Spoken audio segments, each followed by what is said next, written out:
ओम गंगातरंगरमणीयजटाकलापं गौरी निरंतर विभूषित वामभागं नारायणप्रियमनंगमदापहारं वाराणसी कुलपतिं भज विश्वनाथम। नमस्कार, स्वागत है आपका आज के इस खास कार्यक्रम आचार्यवाणी चैनल के माध्यम से। मैं आचार्य विक्रमादित्य आपके साथ हूँ। ग्रहों का योग क्या योग बना रहा है मिथुन राशि वालों के लिए मार्च के आरंभ काल में, और कैसे आपको इन समस्त ग्रहों को अपने अधीन करने के लिए कौन से उपाय कर लेने चाहिए, ये आपको समझ लेना चाहिए। मिथुन राशि वालों के लिए तो बड़ा महत्वपूर्ण समय है, क्योंकि हम बात करने जा रहे हैं बुध मिथुन राशि जो है बुध ग्रह संबंधित राशि है, और बुध ग्रह इस मार्च के आरंभ काल में अस्त चलते चलते राशि परिवर्तन करेंगे और मीन राशि में जाएंगे, आपके दशम भाव में जाके बैठ जाएंगे। और दशम भाव में जाके बुध का बैठना विशेष तौर पर क्षीण हो जाता है।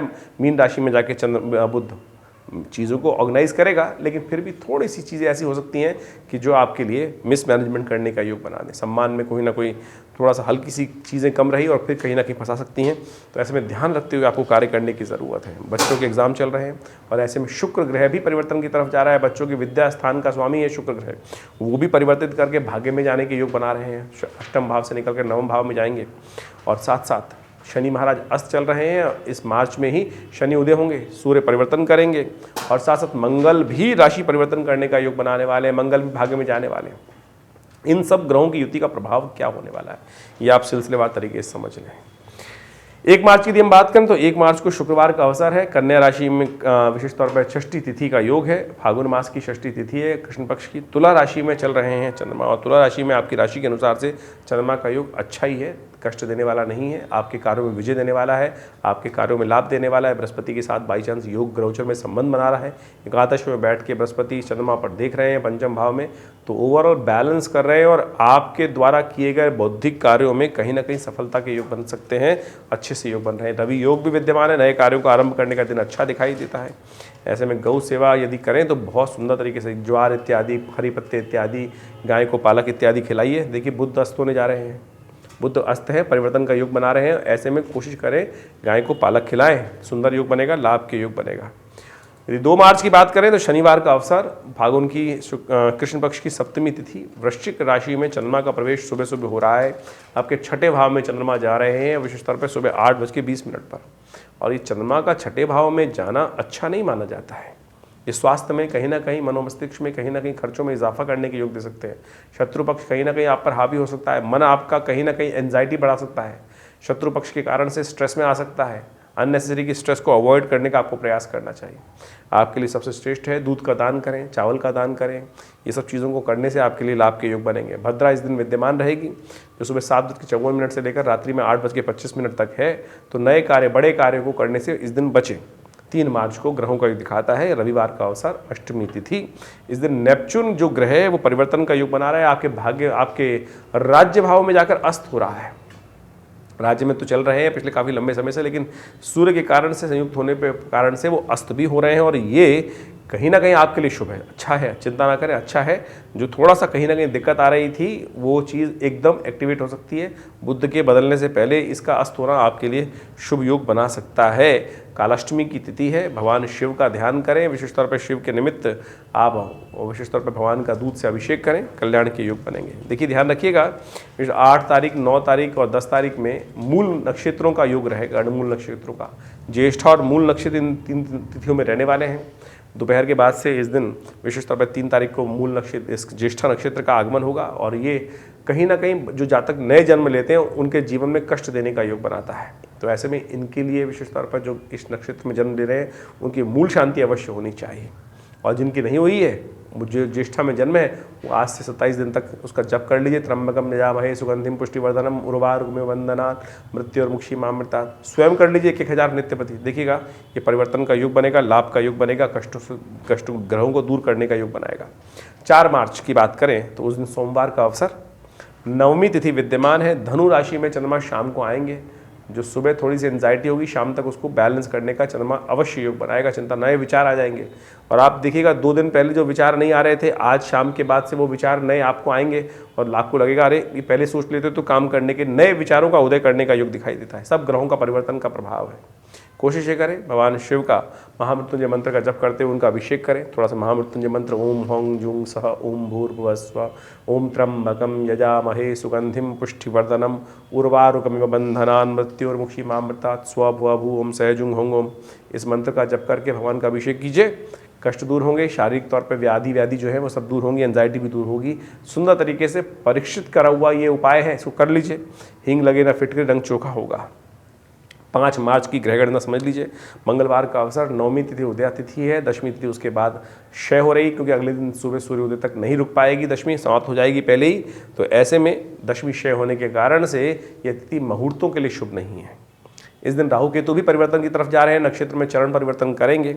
और ये परिवर्तन विशेष तौर पर आपकी राशि के अनुसार से देखा जाए तो ग्रहों का योगायोग आपके लिए कहीं ना कहीं थोड़ा सा हमें दिखाई देता है कि इस राहु वैसे ही चल रहे हैं दशम भाव में और चतुर्थ भाव में केतु के सामने, तो ये थोड़ा सा कहीं ना कहीं सम्मान भाव में दाग लगाने के योग बनाता है। तो ऐसे में मूली का दान करना आपके लिए अच्छा रहेगा। हनुमान जी का स्तवन करना सबसे अच्छा रहेगा, क्योंकि मंगल की शक्ति से ही राहु केतु और शनि का दुष्प्रभाव जो है बहुत दूर करने का योग बन जाता है। तो हमने विवेकानंद योगाश्रम में इस सुंदर तिथि में सुंदरकांड का पाठ रखा है, हनुमान जी का यज्ञ रखा है, हनुमान जी के लिए सवामनी का भोग रखा है।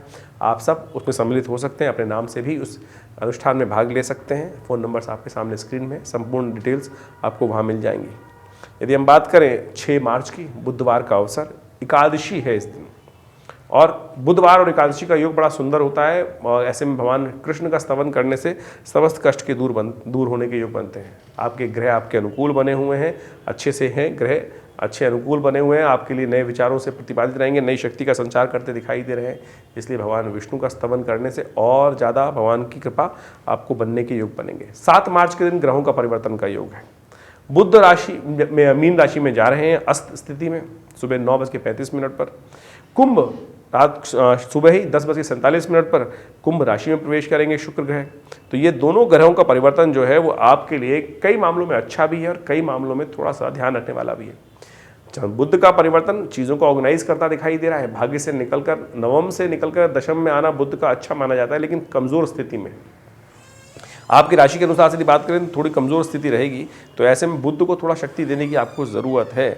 ऐसे में नित्य प्रति विशेष तौर पर गणेश जी पर दूर्वा अर्पित करना आपके लिए बड़ा सुंदर रहेगा। गाय को विशेष तौर पर पालक देना आपके लिए बड़ा अच्छा रहेगा। हरी चीज़ों का दान, मूंग का भिगोकर दान करना अच्छा रहेगा। ये कुछ दिन लगातार करने का प्रयास करें। वैसे हम एक अलग से वीडियो बनाएंगे जो बुध और शुक्र का परिवर्तन करने का प्रभाव आपकी राशि के अनुसार से आने वाले 15-20 दिनों में क्या रहेगा वो भी बताएगा, और किस किस प्रकार से कब कब क्या क्या उपाय आपको करके लाभ लेने के लिए रास्ता बताना चाहिए वो भी बताएंगे हम आपको। 8 मार्च का दिन बड़ा शुभ है, शुक्रवार का अवसर है, त्रयोदशी तिथि विद्यमान है और साथ साथ महाशिवरात्रि का अवसर है। ग्रहों का योग परिवर्तन की तरफ जाएगा, लेकिन चंद्रमा थोड़े से क्षीण अवस्था में चल रहे हैं आपकी राशि के अनुसार से। ये मन को थोड़ा सा उच्चाट करते दिखाई दे रहे हैं। धर्म की तरफ अपने आप पवित्र करने का प्रयास कीजिए। बड़ी सुंदर तिथि है। वर्ष में कोई और व्रत करो ना करो, कम से कम एक दिन शिवरात्रि का व्रत अवश्य करना चाहिए। कहा जाता है कि वो विशेष तौर पे मानव अपने जीवन में कष्टों को दूर करने के लिए यदि एक व्रत वर्ष में ये कर ले तो संपूर्ण रूप से कष्टों को भगवान की कृपा से दूर करने का योग बना देता है। तो ऐसे में हमने विवेकानंद योगाश्रम में सुंदर से कार्यक्रम भी रखा है महाशिवरात्रि का। आपको उसकी संपूर्ण जानकारी दी जाएगी, उसमें सम्मिलित हो सकते हैं। पार्थिव शिवलिंगों का निर्माण होगा, विभिन्न प्रकार के शिवलिंगों का, फूलों से शिवलिंग का निर्माण होगा, धातु के शिवलिंगों के द्वारा पूजन करने का योग बनेगा। तो आप अवश्य इस कार्यक्रम में सम्मिलित हों, प्रभु की कृपा से कल्याण के योग बनेंगे। 9 तारीख को उदया तिथि चतुर्दशी है और शनिवार का अवसर है। ग्रहों का योगायोग आपके लिए अच्छा बना है, अनुकूल बना है। धर्म में आपकी इच्छा जागती दिखाई देगी, धर्म की तरफ आपकी आस्था जागेगी, धर्म की तरफ अच्छा पलायन रहेगा। लेकिन ध्यान रखिएगा, कुटिल लोगों से बचते हुए कार्य कीजिएगा। आपकी कहीं सज्जनता कहीं आपको नुकसान ना पहुंचा दे, इस बात का ध्यान रखते हुए कार्य करना है। अलर्ट रहते हुए कार्य करने की ज़रूरत है, क्योंकि लगता है लोग आपके मिसमैनेजमेंट से नुकसान आपको दे सकते हैं। तो इसलिए कोशिश करें थोड़ा सा अलर्ट होकर चीज़ों को मैनेज करने का प्रयास करें। कई बार क्या होता है, हम देख रहे होते हैं कि लोग हमको पागल बना रहे हैं और हमारा नाजायज़ फ़ायदा उठा रहे हैं, और हम देखते देखते हमारे सामने उन चीज़ों को होने देते हैं। ऐसा ना होने दीजिएगा, ध्यान रखते हुए कार्य करें। शनिवार का अवसर है, कोशिश करें भगवान शनि के मंत्र का जप करें, शनि स्तोत्र का पाठ करें। शनि चल रहे हैं इन दिनों अस्त, भाग्य में रह के शनि का अस्त होना भाग्य को कहीं ना कहीं दुर्भाग्य में परिवर्तन करने का योग बनता है। ऐसे में शनि स्तोत्र का पाठ करके शनि को थोड़ा शक्ति देने का प्रयास कीजिए, भाग्य जागेंगे, लाभ के योग बनेंगे। 10 मार्च के दिन अमावस्या है और विशेष तौर पर मीन राशि में चंद्रमा का परिवर्तन होने का योग बन रहा है और बुध के साथ चंद्रमा का, राहु के साथ चंद्रमा का योग बनेगा, लेकिन रात्रि में। सुबह चंद्रमा भाग्य में रहेंगे आपकी राशि के अनुसार से और ये आपके लिए भाग्य को जगाने का रास्ता बना सकता है। ऐसे में अपने पितरों का ऋण से निवृत्त होने का दिन दिखाई देता है। अपने पितरों के निमित्त तर्पण करें, यज्ञ करें, दान करें, पुण्य करें। अमावस्या का दिन सबसे ज़्यादा प्रशस्त माना जाता है इन्हीं कार्यों के लिए। फिर लोग अनेक जगह परेशान रहते हैं, बहुत सारे लोग हमारे पास आते हैं, पितृ ऋण हो गया, पितृ दोष हो गया है। जो तर्पण करता है, नित्यपति तर्पण करने की शास्त्र में आज्ञा है। आप अपने पितरों को प्रसन्न करने के लिए कोई धन खर्च करने की आवश्यकता नहीं है। छोटा सा जल, 1 लोटा जल लेकर अपने पितरों के निमित्त पितृ गायत्री का पाठ करते हुए और साथ साथ तर्पण करने का प्रयास कीजिए। नित्यपति 1 मिनट टाइम तो दीजिए। 1 मिनट का टाइम यदि पितरों को दे दें, आप सत्य माने आपके कष्ट जीवन में कभी परेशान नहीं करेंगे। पितृ जैसी समस्या आपको जीवन में कभी नहीं आएगी। है छोटा सा उपयोग, लेकिन फिर लाखों रुपए खर्च करने के लिए लोग फंस जाते हैं, कुछ कहीं और कहीं कुछ और। वैसे सबसे श्रेष्ठ है नित्यपति पितरों का तर्पण करें, ब्राह्मण भोजन अमावस्या के दिन कराएं, उनकी जो श्राद्ध तिथि है उसमें अवश्य श्राद्ध करें। देखिए कष्ट होने के दूर होने के योग बनेंगे। शास्त्र बड़ा सीधा साधा है, शास्त्र कहीं प्रपंच नहीं करता, लेकिन लोग आपको विशेष तौर पर फंसाने का प्रयास कर सकते हैं। तो इसलिए हम सीधी तरह से समस्त बातें आपके समक्ष रखते हैं। विवेकानंद योगाश्रम से जुड़े, लाभ होगा। देखिए जन्मपत्री के अनुसार से बहुत सारे ग्रहों का परिवर्तन का योग बनता है। हम तो ये गोचर के हिसाब से आपको बताने का प्रयास करते हैं कि तिथियां क्या करने वाली है, कैसे आपके योग में जो गणनाओं का योग है वो क्या कुछ करने के योग बना रहा है। लेकिन इसके बाद भी बहुत सारे लोगों के मन में भ्रांति होती है कि चंद्र राशि देखें, सूर्य राशि देखें, लग्न राशि देखें। देखिए ज्योतिष को गणने ये सब छोटे छोटे पहलू हैं ज्योतिष के। लग्न राशि, आपकी जन्मपत्री की राशि जो लग्न है, या आपकी चंद्रमा की राशि है या सूर्य राशि है, इन सब को मिश्रित प्रकार से जन्मपत्री का विवेचन करने के लिए उपयोग किया जाता है। केवल एक चीज़ से जन्मपत्री विवेचन नहीं होता है।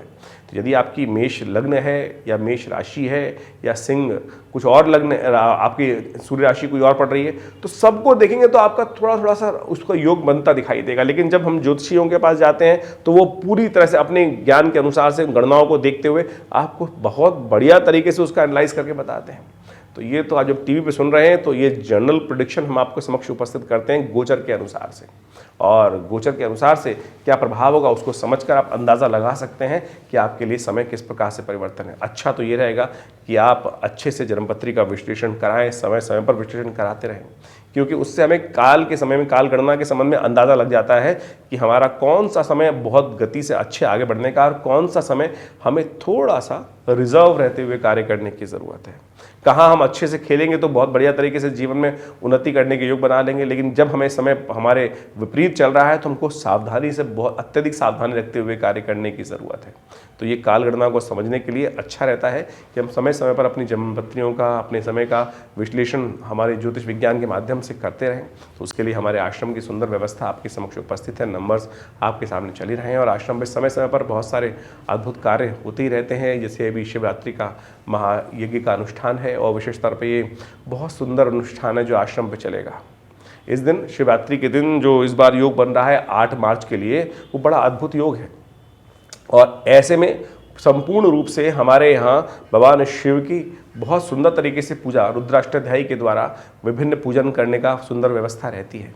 और हम सामूहिक तौर पर सबको निमंत्रित करते हैं कि शिवरात्रि के दिन आएँ और भगवान शिव का षोडशोपचार पूजन करें।